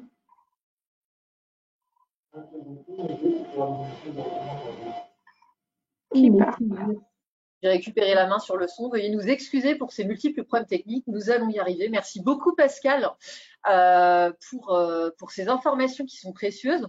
Vous aurez donc évidemment les slides et les éléments apportés par la GFIP sur ce sujet. Donc, ce qu'il faut retenir là, c'est qu'on a une grille qui a été créée par la GFIP qui peut vous aider à processer et à guider cette fameuse démarche d'évaluation des besoins et qui peut vous aider à vous structurer. Après, elle est obligatoire pour les demandes à GFIP. Elle n'est pas obligatoire pour la demande auprès de l'OPCO. Nous allons le voir après. Et justement, donc, on a bien la grille, c'est vraiment la grille AGFIP. Il y a une personne qui disait, est-ce qu'on a bien, c'est bien la même grille pour les OPCO, pour la GFIP? Non, en fait, ce qui est demandé pour les OPCO, on y reviendra après. Mais avant de répondre précisément à cette question, vous le verrez, nous, on a besoin de toute façon de la convention tripartite pour déposer le dossier avec le montant de la majoration que vous demandez. Pour ce faire, on va accueillir, et merci encore beaucoup Pascal pour toutes ces informations précieuses que vous avez partagées. Vous pouvez couper micro et caméra. On va accueillir Margot Dacosta. Merci beaucoup Margot d'être ici. Votre témoignage va être précieux et rentre complètement en résonance avec une question qui a été posée dans le chat qui dit oui, mais nous, quand on n'a pas le temps forcément, comment est-ce qu'on peut avoir des conseils pour un petit peu avoir des réflexes et pouvoir déclencher cette majoration de façon simple auprès de l'OPCO. Margot, du coup, bienvenue. Est-ce que vous pouvez vous présenter déjà et puis nous partager aussi peut-être les conseils que vous pouvez au sein de votre CFA pour mobiliser cette majoration OPCO? Merci en tout cas Caroline pour l'invitation. Donc moi j'ai intégré le groupe Galileo Global Education comme responsable d'inclusion et innovation sociale au sein de la direction Alternance. Donc en fait je m'occupe de l'accompagnement, du sourcing, de l'identification et de la poursuite en fait de tous les candidats liés à la diversité dans le parcours de formation, dont le handicap effectivement. Donc moi pour ma part c'est vrai qu'on a tendance à essayer de travailler avec les partenaires pour les identifier déjà en amont. Caroline, je veux bien que tu passes ma diapositive s'il te plaît. Donc ce qui fait que je vais centraliser finalement tous les candidats qui vont venir de la part des partenaires, m'occuper de l'orientation en fait vers les admissions avec bien entendu identifier la demande finalement du candidat et de valider quelles sont ses contre-indications médicales. Alors pour le coup, moi je vais m'occuper que de la partie relation entreprise parce que c'est vraiment le correspondant handicap qui va faire nous chez nous un protocole d'accompagnement spécifique qui va reprendre tous les besoins d'aménagement concernant la scolarité. J'habite c'est 49 euros. Non, moi non plus, je sais pas où je trouve ça.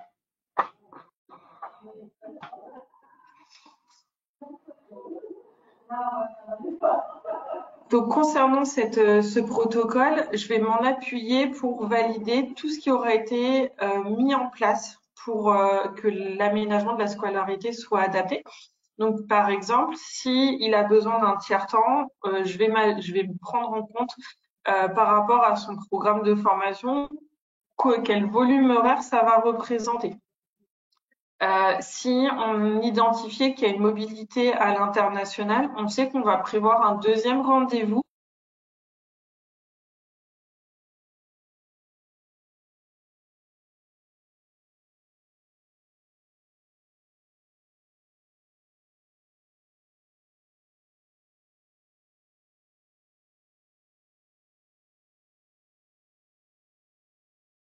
C'est bon, j'ai pu récupérer mon son, tu m'avais coupé le son. Pour anticiper,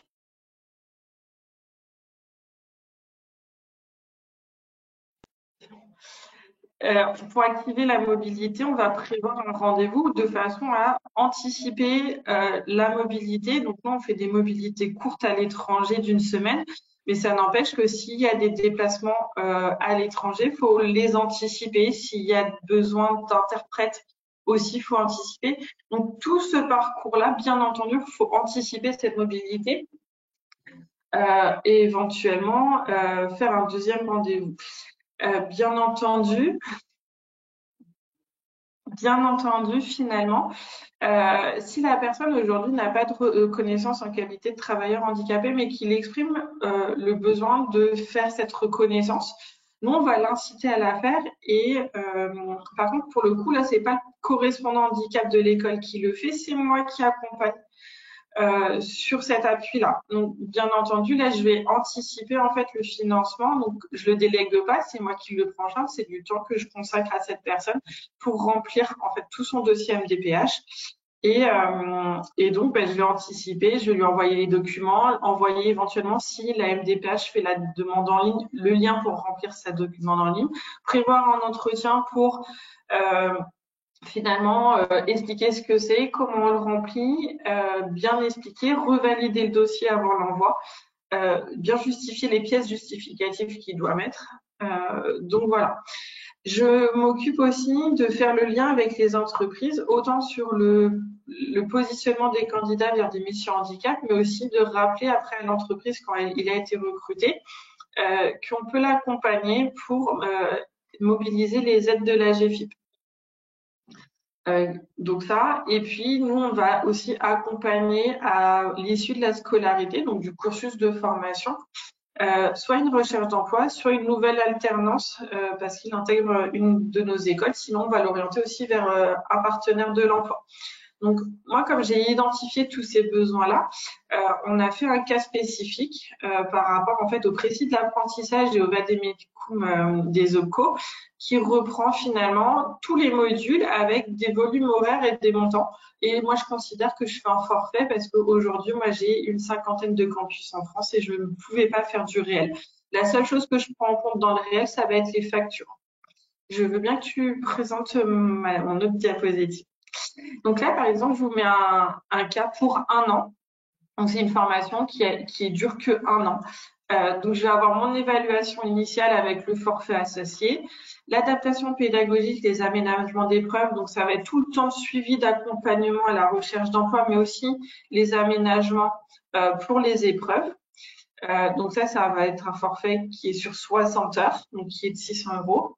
L'accès au droit, c'est tout ce qui est le bilan avec les prescripteurs, parce que j'ai beaucoup d'accompagnement aussi lié avec le prescripteur sur le suivi des étapes, de faire des points, de faire du feedback, et puis aussi de l'orientation avant la recherche, avant qu'il intègre, de lui parler du service public de l'emploi, mais aussi de valider la mobilisation des aides financières auprès de l'employeur. Donc, j'ai pris le forfait minimum parce que je considérais que c'était le minimum, donc il était un forfait de 155 €. Et après le M6 qui est l'accès à l'autonomie, donc c'est l'accompagnement à la suite de formation, donc l'emploi, la nouvelle alternance, un stage, et l'orientation vers des employeurs et des partenaires. Donc c'est de lui donner tous les bons outils pour qu'il puisse réussir sa poursuite d'études ou son insertion professionnelle. Et si il y a une mobilité courte, effectivement le deuxième rendez-vous. Donc ça c'est ma grille dans le cas où on n'a pas pu faire en amont le protocole d'accompagnement spécifique. Donc, ce qui va me permettre d'anticiper les demandes aux OPCO. Et ça, c'est de toute façon quelque chose qu'on va faire de facto pour tous nos candidats. Après, quand aujourd'hui, là, par exemple, j'ai accompagné des candidats et donc je sais ils viennent de trouver un employeur et donc là, je vais être beaucoup plus au réel parce que je vais avoir fait du travail en amont et je vais être beaucoup plus ajustée par rapport à mes besoins. Et là, comme on est au mois de juin, par exemple, sur juin-juillet, ils vont rencontrer le correspondant handicap et on va pouvoir faire les contrats avec les avenants de convention. Moi, il faut savoir qu'aujourd'hui, c'est vrai qu'on n'envoie rien comme preuve aux OPCO. Pour autant, il faut savoir qu'on peut nous demander d'apporter la preuve. L'apporter la preuve, c'est tout simple. Moi, je garde tous mes mails au nom du candidat et je fais un copier-coller de mes mails qui prouvent qu'on l'a accompagné à la recherche d'emploi, on l'a accompagné à monter son dossier MDPH ou à faire le suivi ou à anticiper ou à faire des demandes de procédures accélérées, soit à la MDPH, soit via le partenaire, donc généralement le Cap emploi. et tout ce qui va être d'autres demandes en fait un peu spécifiques sur de la recherche de matériel. Voilà, tous ces éléments-là, tous ces échanges, je les garde parce qu'après, ça sera mis dans le nom du candidat sur une année, sur notre interne, avec son protocole d'accompagnement spécifique. Donc, moi, tout ce que je fais en amont, on le garde et on apporte la preuve. Le protocole d'accompagnement valide en fait la mise en place du tiers-temps, le matériel, et après, ce sont les factures. Donc voilà, donc ça permet d'automatiser finalement les forfaits et le volume horaire. Parce que aujourd'hui, je considère que si je dois prendre le réel de mon temps, majoré de mon salaire, comme on est beaucoup d'interlocuteurs sur toute la chaîne, ça fait minimum 6 personnes. Il faut que je leur demande, t'as passé combien de temps? Ton salaire, il est de combien? Et en termes on parle de RGPD pour nos candidats. Nous, le PASS nous permet de valider la RGPD pour les candidats, mais aussi, moi, mes collaborateurs avec qui je travaille, je vais pas leur demander leur salaire, ça reste des données confidentielles, donc j'ai préféré partir sur un forfait. Super. Voilà. Et d'ailleurs, Margot, on a mis pour les gens qui nous regardent et pour vous aider à automatiser et vous inspirer de la méthode de Margot, j'ai bien noté cette question temporelle et on sait que c'est le nerf de la guerre pour tous. Vous avez en fin de présentation le détail des modules OPCO. J'insiste bien sur les 6 modules OPCO où il y a une petite description ainsi que les différents niveaux, niveau initial, niveau intermédiaire, et le 3e niveau, vous avez en fait les exemples de forfaits qui peuvent être attribués. Là encore, comme le disait Nicolas en introduction, on n'est pas dans le prescriptif, on est dans le partage de bonnes pratiques et les conseils qu'on peut vous partager pour fluidifier ce de majoration. Et tous ces documents-là, c'est fait pour vous aider à y voir plus clair et à vous aider à fluidifier ça. Donc, merci beaucoup Margot. Juste une indication, ces montants sont des montants indicatifs, hein, bien entendu. Les OPCO nous laissent la main finalement. Si demain, mon rendez-vous, je veux le facturer à 4 000 €, why not? Par contre, attendez-vous quand même à ce qu'on vous dise, montrez-moi pourquoi vous facturez un rendez-vous à 4 000 €. Combien de temps vous avez passé et tout ça. Donc, voilà, faut être aussi sur du raisonnable et du raisonné. Donc, c'est pour ça que moi, pour éviter ce genre de quiproquo, j'ai préféré m'appuyer sur ces demandes. Ce qui fait que moi, sur les conventions de formation, aujourd'hui, je fais des annexes ou des avenants de convention sur le 10e mois. Par contre, ça, c'est mon choix. Je mets le montant total sur 1 an, 2 ans, 3 ans, mais je fais le détail. Première année, ça correspond à temps. Deuxième année correspond à temps. Et troisième année, ça correspond à temps avec module par module. Mais ça, c'est un choix personnel pour donner de la transparence. Voilà, ça, c'est chacun voit comme il veut. Mais je trouve que c'est plus facile parce que derrière, quand on a un candidat qui s'en va du CFA et qu'il faut faire le prorata, moi, mon évaluation initiale, elle n'est pas au prorata, hein, elle a eu lieu dès le départ. Donc, ça permet aussi de prendre en compte certaines choses. Tout à fait. Merci beaucoup, Margot. Et donc, j'invite du coup aux personnes qui sont encore là, désolée, on dépasse un peu en temps suite aux aléas techniques, mais je trouve que c'est important qu'on aille écouter les choses et que tout le monde puisse partager ce qu'il a à partager. Donc, comme disait Margot, là, vous avez un exemple de ce qu'elle peut faire sur du coup cette slide et puis le fameux détail avec les différents niveaux en fin de présentation. Prenez bien le temps d'en prendre connaissance, ça peut vraiment vous faciliter la vie, vous faire gagner du temps pour nous faire la demande. Mais si on résume tout ça finalement, on nous a posé la question, est-ce que la grille OPCO, la grille AGFIP, c'est la même chose? Non, c'est pas pareil. La grille AGFIP, elle est très utile, elle peut vous aider à structurer votre demande pour l'évaluation, à structurer votre démarche, pour l'évaluation des besoins et des aménagements. Et elle est obligatoire pour, Pascal le disait, pour demander une aide à l'AGFIP. Donc là, c'est quand on dépasse la fameuse, au niveau de la majoration OPCO, vous savez, ça va jusqu'à 4 000 €. Vous dépassez les 4 000 € parce que vous avez besoin de davantage en termes d'aménagement, pas de souci, vous faites une demande à l'AGFIP et c'est là qu'il faut leur fournir vraiment la grille. Là, c'est obligatoire, il faut pouvoir leur justifier ce que vous avez mis en place, pourquoi et quand. Pour les OPCO, donc ça, c'est très important. La seule pièce qu'on vous demande au niveau du dépôt du dossier, il y en a une et unique, c'est la convention tripartite de formation dans laquelle vous nous demandez la majoration. Et je l'ai remis dans une boîte à outils après. Il y a un décret et un arrêté qui sont sortis par rapport à cette majoration. Et dans ce décret, il y a la fameuse grille OPCO avec les 6 modules. Là, c'est pour vous, il faut le noter, il faut conserver ce document en cas de contrôle, effectivement.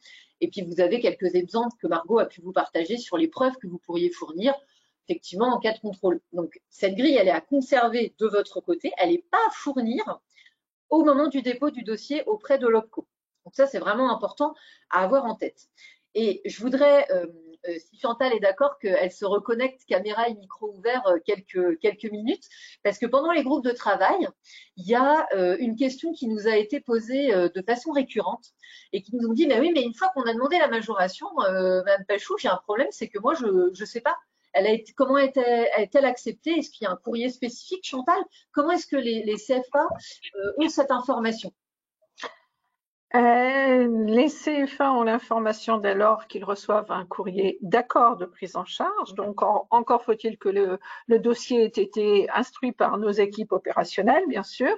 Donc, dès lors que vous avez l'accord de prise en charge, en fait, vous avez, bien sûr, le montant est intégré, le montant demandé est intégré au coût contrat. Et les textes sont clairs là-dessus. La DGFP nous demandait, en fait, d'intégrer le coût handicap au coût contrat, ce qui suppose donc que l'accord de prise en charge, en fait, quand vous recevez l'accord de prise en charge, vous avez la notion du coût contrat et la notion du coût handicap qui sont intégrés dans l'accord principal. Et de ce fait, en fait, le découpage et le paiement de chacune des actions, en fait, se fera en fonction de l'échéancier et selon le pourcentage de l'échéancier. Donc, c'est au même titre que votre coût contrat, tout simplement. Merci beaucoup. Et je ne peux que vous inviter dans ces cas-là pour l'apprentissage à passer bien sûr par la plateforme de facturation groupée, ce qui est beaucoup plus simple. Oui, tout à fait. Tout à fait. Donc, il y a pas mal de questions qui ressortent. J'aurai pas le temps de toutes les prendre, malheureusement, parce qu'on a déjà un peu débordé. Je m'en excuse vivement. J'ai vu que certaines personnes avaient eu, du coup, leur réponse. Donc, ça, c'est bien. Donc, si… Oui, les questions tournent autour des documents principalement. Ouais. Je ne suis pas encore référent handicap, je ne connais pas les aides AGFIP et majoration OPCO. J'ai invité en fait cette personne à suivre aussi et je vous invite tous, en cas de nécessité de complément d'information sur véritablement l'opérationnel, à suivre ou les webinaires et les réunions qui sont organisées par les développeurs de l'alternance en région, ou bien effectivement les vidéos sur le site de l'AGFIP. Alors, une information importante qui est revenue plusieurs fois, les 4 000 €, c'est par an. C'est vraiment, ça c'est important parce qu'on a bien conscience que les aménagements, c'est pas sur toute la durée du contrat et donc c'est vraiment par année d'apprentissage. Ça, c'est important de le redire. Alors, on a également mis dans le support pour vous aider une boîte à outils dans laquelle vous allez retrouver les fameux précieux guides sur la majoration du coût contrat. Donc, on le répète, quand vous déposez votre dossier, c'est la convention tripartite qu'il faut fournir. Et la grille, vous la conservez, vous la remplissez en cas de contrôle, mais ce n'est pas à fournir au moment du dépôt du dossier. Vous avez donc ce guide qui est très précieux. Je vous ai mis aussi un certain nombre d'outils qui peuvent vous accompagner sur les différentes phases d'identification, de sécurisation des parcours. Et des sessions de professionnalisation à destination des référents handicap. Donc ça, n'hésitez pas à vous inscrire parce que de nombreuses thématiques sont abordées, y compris ces questions d'évaluation, d'identification, de majoration. Et surtout, ce que je voulais vous montrer, si je me mets, hop là, je vais avancer. Désolée, ça va passer un petit peu plus vite, mais c'est parce qu'il y a plusieurs personnes qui m'ont posé la question sur les forfaits. Donc, en fait, on vous a mis en annexe l'évaluation les différents détails des modules. Donc, vous avez l'évaluation des besoins de compensation et des adaptations. Vous voyez, module 2, alors je ne sais pas, j'ai l'impression que ça ne s'affiche pas. Pour ma part, je suis bloquée sur la page annexe. J'espère que vous voyez quelque chose. C'est bon, on voit, Caroline. Super. Donc là, je vous donne cet exemple-là du module 2, parce qu'on voit bien tous les différents niveaux. Et là, pour les personnes qui m'ont demandé des montants indicatifs, vous les avez. Encore une fois, comme le disait très justement Margot, c'est indicatif. Donc, si vous estimez pour X ou Y raison que vous avez à un moment donné besoin de demander plus, il n'y a pas de souci, il faut pouvoir le justifier bien sûr derrière. Mais là, c'est vraiment pour vous guider. Et plus les conseils que Margot a pu vous apporter, ça peut vous aider un peu à automatiser votre demande pour que le temps passé, notamment sur le positionnement et les étapes qu'elle a pu détailler, puisse vous être rétribué sous cette forme de majoration. Donc, n'hésitez pas à prendre connaissance de ces documents. C'est précieux et je pense que ça peut vraiment vous apporter un éclaircissement. Un zoom maintenant sur nos prochains rendez-vous parce que là, c'est une première expérience de vous ouvrir un webinaire sur 2 thématiques. Parce que je ne vous cache pas que pendant les groupes de travail, ça a été très riche. De nombreuses questions sont remontées. Et vous voyez là, bon, outre les problèmes techniques, on a été pris par le temps. Il est déjà 12h15. Donc, on n'aurait pas pu évidemment tout traiter. Donc, l'idée, c'est de vous retrouver à d'autres moments, de vous proposer d'autres thématiques, comme par exemple la nécessaire et cruciale sécurisation des parcours professionnels, mais également la relation entreprise, la communication sur le handicap, la mission, le rôle des référents, autant de thématiques qui sont ressorties pendant les groupes de travail et que nous aurons plaisir évidemment à vous proposer aussi en webinaire. Là, on vous le disait, on est sur une première expérience. Donc, si, comme Pascal aussi de la GFIP l'évoquait, vous avez des remarques, des remontées à nous faire, évidemment, on est preneurs. On a vu qu'il y avait beaucoup de questions. On va prendre le temps de les consulter, d'y répondre. En tout cas, j'ai vu aussi passer sur des liens qui peut-être ne fournissaient pas les outils, notamment la page acteurs de la formation GFIP. Je vous confirme, pour y avoir encore été ce matin, qu'il y a bien la grille à télécharger. Donc, on va vous mettre des infos là-dessus également. Donc, on se reverra bientôt pour d'autres thématiques. N'hésitez pas à nous faire des retours pour qu'on puisse encore améliorer le format. Nous vous promettons une meilleure gestion technique la prochaine fois. Encore désolée pour ça. Est-ce que, Chantal, tu acceptes de te reconnecter pour le mot de la fin moi, je remercie tous nos intervenants pour ce webinaire et pour leur participation. Eh bien, juste un tout petit mot. Donc, oui, je suis vraiment très contente de la réalisation de ce webinaire. Nos référents handicap qui ont contribué à cette création, eh bien, ça permet une concrétisation réelle en fait de leurs différentes séances de travail. Merci bien sûr à la GFIP, merci à Caroline, merci à nos traducteurs en direct. Et puis, comme l'a dit Caroline, merci également à vous de nous avoir suivis pendant cette période et d'être restés jusqu'au bout. Et désolé pour ces derniers éléments et dernières problématiques techniques. Et puis, nous verrons une prochaine fois. Les prochains rendez-vous, ce sera, j'imagine, septembre ou début octobre, selon les thématiques évoquées par Caroline tout à l'heure. Donc, nous vous remercions. Et restons bien sûr à votre disposition. Donc, vous recevrez les éléments par mail et ils seront de toute façon, le replay sera à disposition en fait sur le site Atlas dans les prochains jours. Je vous souhaite une très très bonne journée et à bientôt. Merci à tous. Merci.